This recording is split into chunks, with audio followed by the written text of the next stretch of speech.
అందరికీ వందనాలు. ఈరోజు బైబిల్ రీడింగ్లో నెహెమ్యా గ్రంథము 1వ అధ్యాయము చదువుకుందాం. హకల్యా కుమారుడైన నెహెమ్యా యొక్క చర్యలు. 20వ సంవత్సరంలో కిస్లేవు మాసమున నేను షూషను కోటలో ఉండగా నా సహోదరులలో హనానీయను ఒకడు, యూదులలో కొందరును వచ్చిరి. చెరపట్టబడిన శేషములో తప్పించుకొనిన యూదులను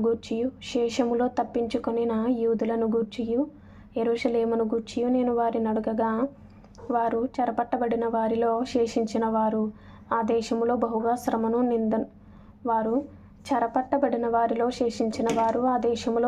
శ్రమను నిందను పొందుచున్నారు. మరియు యెరూషలేము యొక్క ప్రాకారము పడద్రోయబడినది, దాని గుమ్మములను అగ్నిచేత కాల్చబడినవని నాతో చెప్పిరి. ఈ మాటలు వినినప్పుడు నేను కూర్చుండి ఏడ్చి కొన్ని దినములు దుఃఖముతో ఉపవాసముండి ఆకాశమందలి దేవుని ఎదుట విజ్ఞాపన చేసితిని. ఎట్లనగా, ఆకాశమందున్న దేవా యెహోవా, భయంకరుడైన గొప్ప దేవా, నిన్ను ప్రేమించి నీ ఆజ్ఞలను అనుసరించి నడుచు వారిని కటాక్షించి వారితో నిబంధనను స్థిరపరచువాడా, నీ చెవియొగ్గి నీ నేత్రములు తెరచి నీ సన్నిధిని దివారాత్రము నీ దాసులైన ఇశ్రాయేలీయుల పక్షముగా నేను చేయు ప్రార్థన అంగీకరించుము. నీకు విరోధముగా పాపము చేసిన ఇశ్రాయేలు కుమారుల దోషమును నేను ఒప్పుకొనుచున్నాను. నేనును నా తండ్రి ఇంటివారును పాపము చేసి ఉన్నాము, నీ ఎదుట బహు అసహ్యముగా ప్రవర్తించితిమి.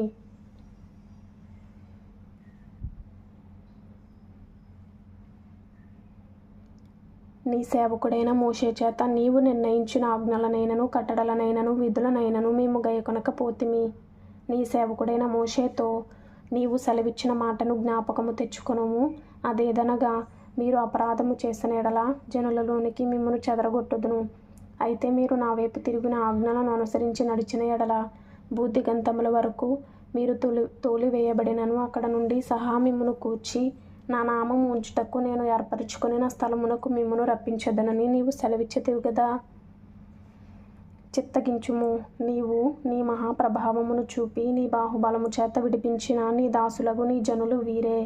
యెహోవా, చెవియొగ్గి నీ దాసుడనైన నా మొర్రను, నీ నామమును భయభక్తులతో ఘనపరచుటయందు ఆనందించు నీ దాసుల మొర్రను ఆలకించి ఈ దినమందు నీ దాసుని ఆలోచన సఫలపరిచి ఈ మనుష్యుడు నా యందు దయ చూపునట్లు అనుగ్రహించుమని నిన్ను బతిమాలుకొనుచున్నాను అని ప్రార్థించితిని. నేను రాజునకు గిన్నె అందించువాడనై ఉంటిని.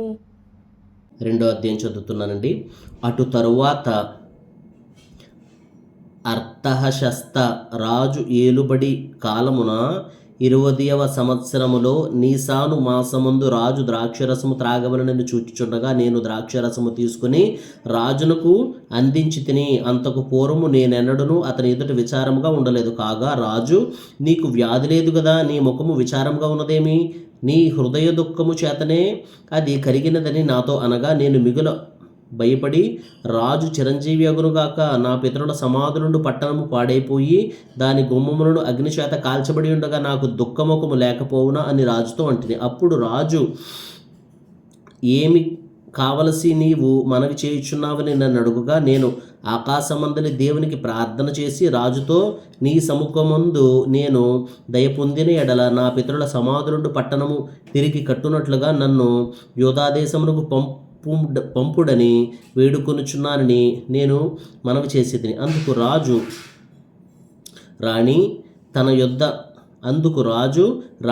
యొద్ద కూర్చుండి ఉండగా, నీ ప్రయాణము ఎన్ని దినములు పట్టును? నీవు ఎప్పుడు తిరిగి వచ్చేదవని అడిగాను.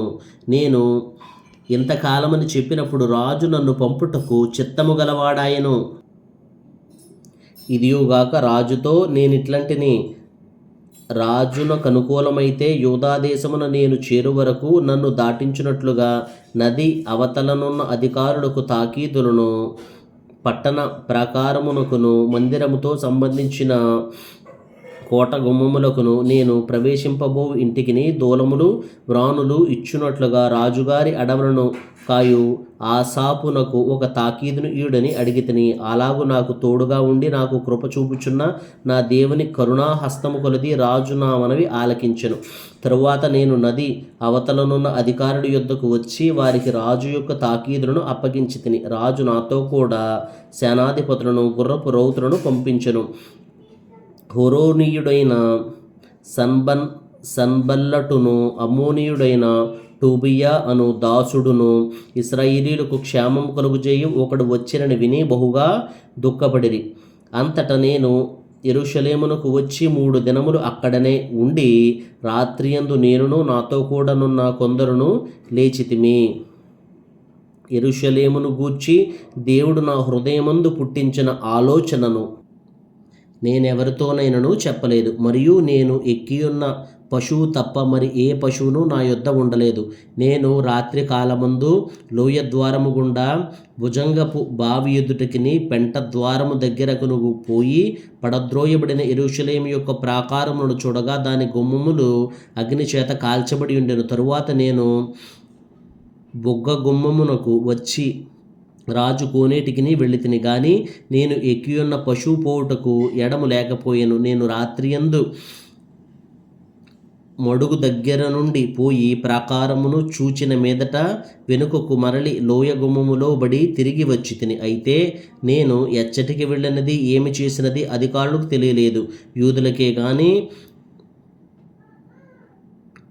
యాజకులకే గాని యజమానులకే గాని అధికారులకే గాని పనిచేయ ఇతరమైన వారికే గాని నేను ఆ సంగతి చెప్పి ఉండలేదు. అయితే వారితో నేను ఇట్లాంటిని, మనకు కలిగిన శ్రమ మీకు తెలిసే ఉన్నది.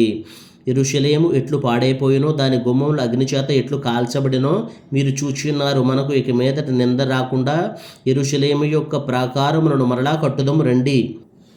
18 నుంచండి. ఇదియుగాక నాకు సహాయం చేయు దేవుని కరుణాహస్తమును గూర్చియు రాజు నాకు సెలవిచ్చిన మాటలన్నిటియు నేను వారితో చెప్పితిని. అందుకు వారు మనము కట్టుటకు పూనుకొందము రండని చెప్పి ఈ మంచి కార్యము చేయుటకే బలము తెచ్చుకొనిరి. అయితే హోరోనీయుడైన సన్బల్లటును అమ్మోనీయుడైన దాసుడగు టోబియా అనువాడును అరబీయుడైన గెషెమును ఆ మాట వినినప్పుడు మమ్మను హేళన చేసి మా పని తృణీకరించి మీరు చేయు పని ఏమిటి? రాజు మీద తిరుగుబాటు చేయుదురా అని చెప్పిరి. అందుకు నేను ఆకాశమందు నివాసి అయిన దేవుడు తానే మా యత్నమును సఫలము చేయును గనుక ఆయన దాసులమైన మేము కట్టుటకు పూనుకొనుచున్నాము. యెరూషలేమునందు మీకు భాగమైనను స్వతంత్రమైనను జ్ఞాపక సూచన అయినను లేదని ప్రత్యుత్తరం ఇచ్చితిని. ఆమెన్.